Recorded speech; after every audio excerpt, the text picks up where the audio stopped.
ya podemos regresar a la pregunta. ¿Tuvo que pasar algo para que los pecadores fuéramos perdonados? Y la respuesta es sí, sí. La ley de Dios tuvo que ser satisfecha. La justicia de Dios tuvo que ser satisfecha. Y esto es la expiación, o sea, lo legal. Pero más aún, el favor de Dios tuvo que ser recuperado. Y ahí tenemos la propiciación. Y aquí en Hebreos, sobre todo en Hebreos, se desarrolla este concepto de la propiciación y el día de Yom Kippur. Hebreos 9, 23 al 28, dice: por tanto, fue necesario que las representaciones de las cosas en los cielos fueran purificadas de esta manera, pero las cosas celestiales mismas con mejores sacrificios que estos. Porque Cristo no entró en un lugar santo hecho por manos, una representación del verdadero, sino en el cielo mismo, para presentarse ahora en la presencia de Dios por nosotros. Y no para ofrecerse a sí mismo muchas veces, como el sumo sacerdote entra al lugar santísimo cada año con sangre ajena. De otra manera, le hubiera sido necesario sufrir muchas veces desde la fundación del mundo. Pero ahora, una sola vez, en la consumación de los siglos, se ha manifestado para destruir el pecado por el sacrificio de sí mismo. Y así como está decretado que los hombres mueran una sola vez y después de esto el juicio, así también Cristo, habiendo sido ofrecido una vez para llevar los pecados de muchos, aparecerá por segunda vez sin relación con el pecado para salvación de los que ansiosamente le esperan. Entonces está diciendo que en diferencia a todos los sacrificios de los levitas, Cristo lo hizo una sola vez. Y el contraste es que todos estos sacrificios de los animales realmente no expiaron el pecado. Eran señales apuntando hacia la expiación. No propiciaron a Dios, más bien eran señales apuntando hacia la propiciación de Dios. Bien, ¿se acuerdan en el día de Yom Kippur? 2 animales y simbólicamente el pecado fue transferido a los 2 animales, uno sacrificado, otro exiliado. Y cuando vemos en el huerto de Edén, tenemos los mismos castigos, muerte y exilio. El mismo castigo en el huerto de Edén, muerte y exilio. En el día de Yom Kippur, los 2 castigos, muerte y exilio. Y encontramos lo mismo en el caso de Jesús, muerte y exilio, porque dice que en Hebreos capítulo 13, los versículos 11 y 12, dice: porque los cuerpos de aquellos animales cuya sangre es llevada al santuario por el sumo sacerdote como ofrenda por el pecado son quemados fuera del campamento, por lo cual también Jesús, para santificar al pueblo mediante su propia sangre, padeció fuera de la puerta. Entonces, ¿qué pasó con Jesús?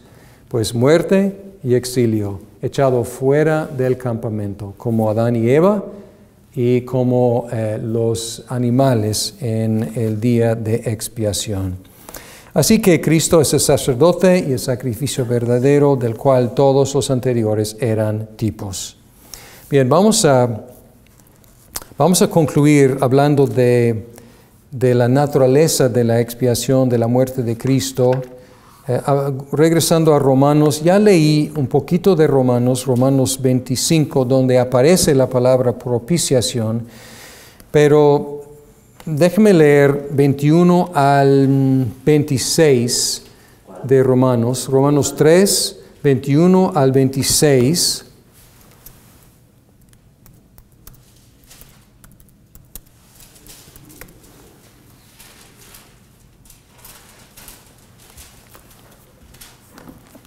Que dicen: después de Romanos 1, 2 y 3, que son el caso de Dios contra la humanidad, convenciéndonos de que somos pecadores.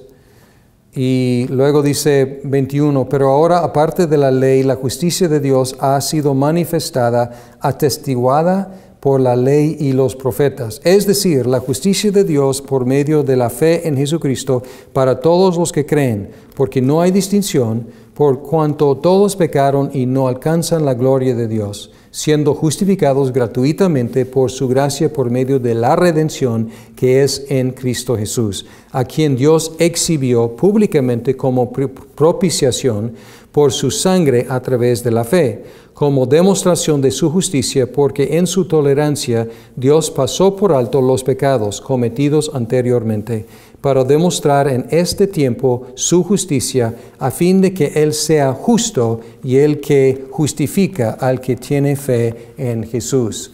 Lo curioso de esta sección es que Pablo está justificando a Dios. Está justificando a Dios porque hay una cuestión aquí acerca de si Dios es justo o no. El problema para los modernos, para la gente moderna, sobre todo occidental, es que Dios castiga. O sea, para nosotros nos ofende la idea de que Dios puede castigar. Esto para nosotros es muy ofensivo.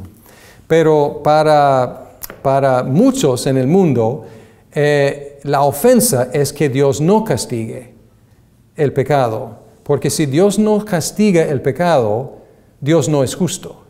Y este fue el problema para Pablo. Pablo está diciendo que Dios perdona los pecados y nos acepta como justos. Pero luego hay un problema. Esto no es justo. ¿Cómo puede Dios justificar su propia justicia si Él simplemente perdona a los pecadores? Y aquí Él está diciendo que la obra de Cristo, la muerte de Cristo, justifica a Dios. Demuestra que Dios es justo. Y aquí, cuando estamos leyendo aquí, dice que está manifiesto la justicia de Dios. La justicia de Dios por medio de la fe. Y luego dice que Dios demostró su justicia en el 25. Y luego 26, para demostrar en este tiempo su justicia. Yo probablemente hubiera dicho para demostrar su amor, para demostrar su misericordia, para demostrar su gracia, pero Pablo está insistiendo que la muerte de Cristo demuestra su justicia. Y había como una mancha en la reputación de Cristo, de Dios, porque en todo el Antiguo Testamento no castigó como la gente merecía ser castigada. Adán y Eva no cayeron muertos inmediatamente como merecían. Entonces, la idea es que Dios realmente eres justo. Si tú dices que la paga del pecado es muerte y tú no castigas así inmediatamente con muerte, eres muy blando, eres muy laxo, eres muy indulgente. Y Pablo está diciendo que no, Dios es justo. No ignoró su justicia, solo pospuso su justicia y en Cristo demostró su justicia porque sobre Cristo derramó su justicia. Entonces aquí, fascinante, versículo 25 dice: en su misericordia Dios pasó por alto los pecados cometidos anteriormente, pero por fin en Cristo no pasó por alto los pecados, sino trató con los pecados. ¿Cómo trató con los pecados? Pues Cristo pagó por los pecados, Cristo satisfizo las justas demandas de Dios. Y así que el resultado es para demostrar, 26, para demostrar en este tiempo su justicia, a fin de que Él sea justo y el que justifica al que tiene fe en Jesucristo. Y aquí regreso a mi pregunta, la primera pregunta. ¿Pudo haber Dios simplemente haber perdonado con su palabra, con su decreto? Y la respuesta es que no. Porque si hubiera perdonado sin satisfacer las justas demandas de su propia ley, Él no sería justo. Sería una negación de sí mismo.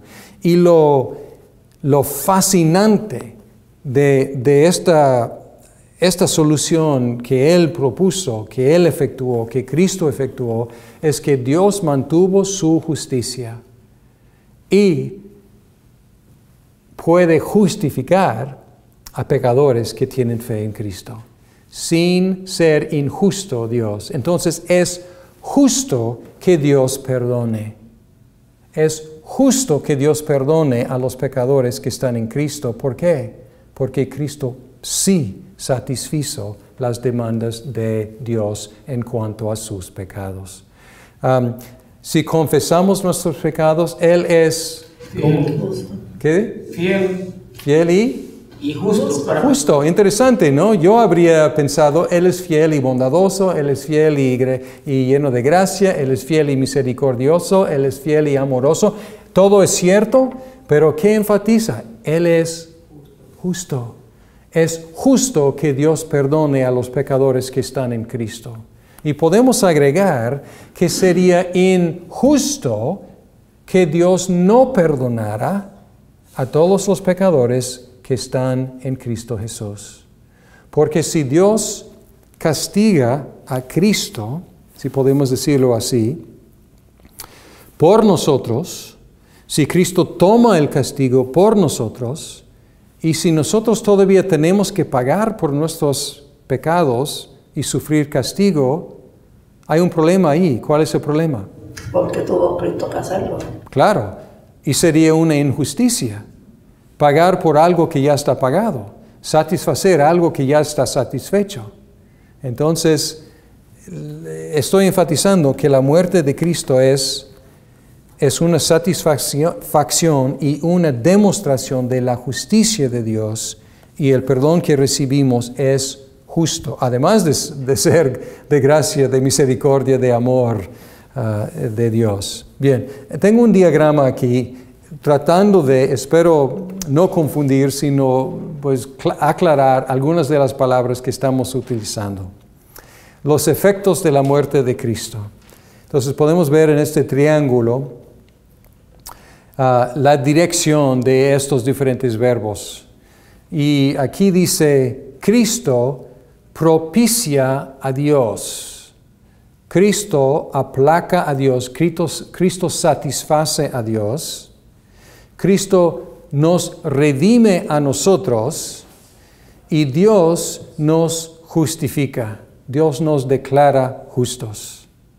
Y si queremos agregar, no cabe en el triángulo, pero si queremos usar el verbo expiación o expiar, Cristo expía los pecados, Cristo propicia a Dios, Dios justifica a los pecadores, a nosotros, y Cristo redime a los pecadores. Y todos estos verbos aparecen. Muchas veces usamos estos verbos como sinónimos, y pues está bien, pero aquí estamos tratando, y esa es la tarea de la teología, es tratar de usar las palabras en las formas más exactas y bíblicas que podemos. Bien. Vamos a tomar un descanso, pero enfatizamos que la expiación fue objetiva, realmente logró algo, dirigida hacia Dios con beneficios para nosotros. Tiene consecuencias objetivas en los redimidos, el perdón de los pecados, la reconciliación con Dios, la vida eterna, la justificación, la adopción, el Espíritu Santo, todos los beneficios que tenemos. Y también tiene consecuencias subjetivas en los redimidos, fe, arrepentimiento, amor, deseos de servir a Dios, etc. Pero enfatizamos aquí que la expiación, la propiciación fue objetiva, realmente logró algo, efectuó algo. Y este hecho nos levanta otra pregunta que vamos a contestar, si Dios permite, después de un descanso, acerca del alcance de la expiación.